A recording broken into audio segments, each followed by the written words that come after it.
Salut à tous! Dans cette vidéo, je vais vous présenter mon kit pour démarrer les feux. Il faut d'abord savoir qu'il n'y a pas de bon ou mauvais kit. Chaque personne va avoir un kit différent qui répondra à ses propres besoins. Pour ma part, ça fait 2 ans que j'utilise ce kit, donc au fil du temps, j'ai fait quelques changements qui répondaient mieux à mes besoins.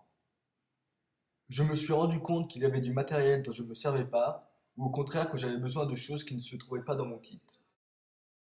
Lorsque vous préparez un kit, il y a plusieurs critères à prendre en compte. Le plus important pour moi, c'est de se familiariser avec l'équipement. Pour cela, la seule chose à faire est de sortir dans les bois et tester votre matos. Le deuxième critère va être la légèreté. J'ai vu d'autres vidéos sur le net et il y avait des gens qui mettaient le plus de matériel possible pour être sûr de ne pas en manquer. Faut vraiment pas faire ça puisque de 1, votre kit sera toujours sur vous dans votre sac à dos, donc s'il pèse plusieurs kilos, vous risquez de vous fatiguer très vite. Mais surtout, c'est que c'est inutile d'avoir 10 briquets ou 5 pierres à feu, il suffit d'en avoir une bonne que vous savez bien utiliser et ça suffira. Un autre critère est de pouvoir démarrer un feu dans les pires conditions. Et pour ça, encore une fois, la seule chose à faire est de sortir et essayer de démarrer un feu sous la pluie avec du bois trempé. Une des plus grosses erreurs pour moi, c'est de ne pas prendre assez d'amadou et de privilégier uniquement les sources d'étincelles. Je veux dire par là les outils qui permettent de démarrer un feu, comme le briquet, la pierre à feu et les allumettes. Bien évidemment, il faut ces outils-là, mais sans amadou, je vous garantis que vous ne pourrez pas démarrer un feu avec une pierre à feu dans un endroit où il a plu pendant des semaines. Bon, j'ai assez parlé, je vais maintenant vous présenter mon kit. Première chose, la pochette est faite en nylon et on peut l'attacher à la ceinture. Ensuite, l'intégralité du kit pèse uniquement 200 grammes. À l'avant de la pochette, j'ai plié et mis de l'aluminium. C'est vraiment super utile. Vous pouvez créer un bol en alu et bouillir de l'eau ou même cuire de la viande dedans.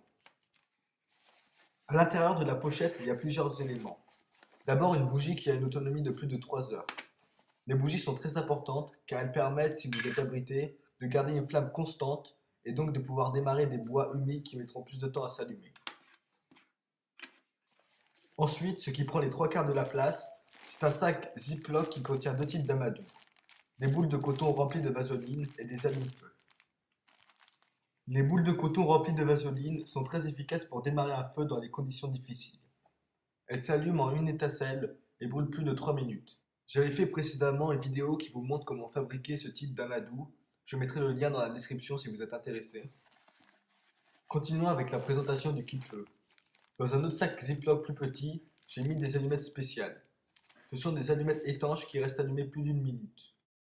J'avais également fait une vidéo sur comment fabriquer ces allumettes étanches. Je mettrai le lien dans la description si vous êtes intéressé. Le problème étant qu'elles prenaient trop de place dans la boîte d'origine, j'ai décidé de couper un grattoir et de mettre quelques allumettes dans un sac plus petit et étanche.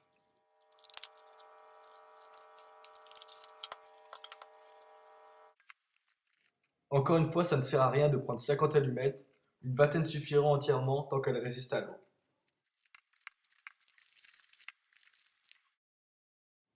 Continuons. Un outil que j'utilise beaucoup est la pierre à feu. J'ai hésité entre plusieurs modèles à mettre dans le kit, mais finalement j'ai pris le plus petit. Il est tout de même autant efficace que les autres. Pour finir, l'indispensable, le briquet. Je ne vois même pas l'intérêt de vous expliquer pourquoi il fait partie de mon kit. Le briquet est très efficace pour démarrer des feux dans des bonnes conditions. Mais il a quand même des défauts. Son utilisation est limitée puisque lorsqu'il n'y aura plus de gaz, le briquet ne marchera plus. Il sera également inutile s'il tombe dans l'eau, donc ne comptez pas uniquement sur le briquet pour démarrer tous vos feux.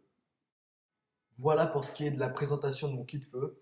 Je répète encore une fois que ce type de kit me convient très bien, mais qu'il ne conviendra peut-être pas à tout le monde. J'espère en tout cas que vous avez pu vous en inspirer. Merci d'avoir regardé la vidéo et n'hésitez pas à commenter si vous avez des questions.